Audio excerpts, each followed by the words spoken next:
सबसे पहले आपका स्वागत है एग्जाम अप्लाई यूट्यूब चैनल में। अगर आप इंडियन आर्मी में ऑफिसर बनने का सपना रखते हैं तो एक सवाल सोचिए, क्या आप आज ही आईएमए और ओटीए ज्वाइन करने के लिए फिजिकली फिट हैं? ऑफिसर बनना एक सिर्फ ड्रीम नहीं, उसके लिए एक स्टैंडर्ड मेंटेन करना पड़ता है। लेकिन क्या आपको पता है कि आईएमए और ओटीए कैडेट से ज्वाइनिंग के टाइम पर क्या मिनिमम फिजिकल स्टैंडर्ड्स एक्सपेक्ट करती है? अगर नहीं तो आज की वीडियो आपके लिए ही है, क्योंकि आज हम देखेंगे आईएमए और ओटीए के वो फिजिकल बेंचमार्क्स जो अकेडमी आपसे एक्सपेक्ट करती है। इंडियन मिलिट्री अकेडमी और ऑफिसर्स ट्रेनिंग अकेडमी चेन्नई दोनों इंडियन आर्मी की prestigious pre commissioning training academy है। यहाँ की ट्रेनिंग फिजिकली और मेंटली दोनों लेवल पर एक्सट्रीम होती है। जिस दिन से कैडेट अकेडमी में कदम रखता है उसका सिविलियन लाइफ का कंफर्ट जोन वहीं खत्म हो जाता है। जैसे ही कोर्स कमेंस होता है कैडेट्स को एक डिसिप्लिन मिलिट्री एनवायरनमेंट से एक्सपोज कर दिया जाता है जो एक सिविलियन लाइफ स्टाइल से बिल्कुल अलग होता है। अकेडमी का एक फिक्स स्टैंडर्ड होता है जिसमें हर कैडेट को फिट होना जरूरी है। अगर कोई स्टैंडर्ड को मैच नहीं कर पाता तो या तो वह अकेडमी से बाहर जाता है या फिर उसे रेलीगेट किया जाता है टू जूनियर कोर्स। अच्छा, अकेडमी भी काफी अच्छे से यह बात जानती है कि एक सिविल बैकग्राउंड सा कैंडिडेट के लिए एकदम से मिलिट्री लाइफ अडॉप्ट करना आसान नहीं होगा। इसलिए हर सिलेक्टेड कैंडिडेट्स को ज्वाइनिंग से 2 महीने पहले एक ज्वाइनिंग लेटर भेज दिया जाता है जिसमें अकेडमी के मिनिमम फिजिकल स्टैंडर्ड्स मेंशन होते हैं। ये वही मिनिमम स्टैंडर्ड्स होते हैं जो अकेडमी हर एक कैडेट से ज्वाइनिंग के टाइम पे एक्सपेक्ट करती है। अच्छा, एनडीए में बहुत सारे कैडेट्स आरआईएमसी राष्ट्र मिलिट्री स्कूल और सैनिक स्कूल से आते हैं जो पहले ही डिसिप्लिन मिलिट्री लाइफ से सिमिलर होते हैं। इस वजह से उनके लिए एनडीए का एनवायरनमेंट अडॉप्ट करना कंपैरेटिवली इजी होता है। इवन एनडीए का ट्रेनिंग पीरियड 3 साल का होता है, तो जो कैडेट्स डायरेक्ट सिविल बैकग्राउंड से भी आए हैं उनके पास भी काफी टाइम होता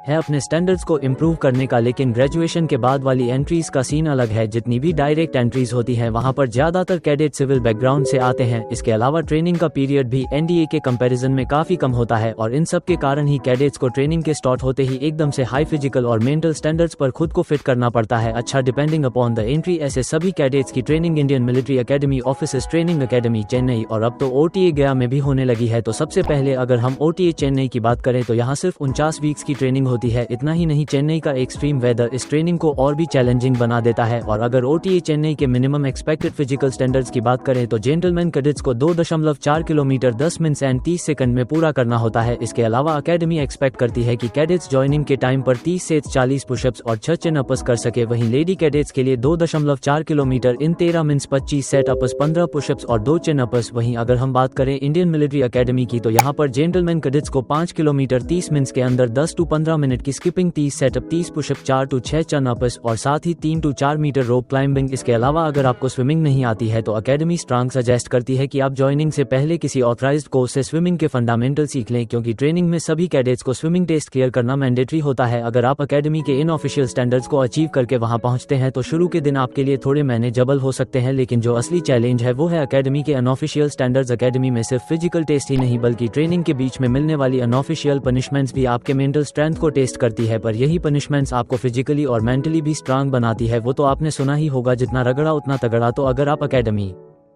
ज्वाइन करने वाले हैं या ज्वाइन करने का सपना रखते हैं तो एक नॉर्मल लाइफ की उम्मीद छोड़ दीजिए, क्योंकि यह लाइफ लेसन ऑर्डिनरी होने वाली है। अगर आप इसी तरह एयरफोर्स अकेडमी या इंडियन नेवल अकेडमी की ट्रेनिंग के बारे में भी जानना चाहते हैं तो कमेंट सेक्शन में जरूर बताएं और इस वीडियो को उन दोस्तों के साथ जरूर शेयर करें जो इंडियन आर्मी में ऑफिसर बनने का सपना रखते हैं। मिलते हैं अगली वीडियो में एक नए और इंटरेस्टिंग टॉपिक के साथ।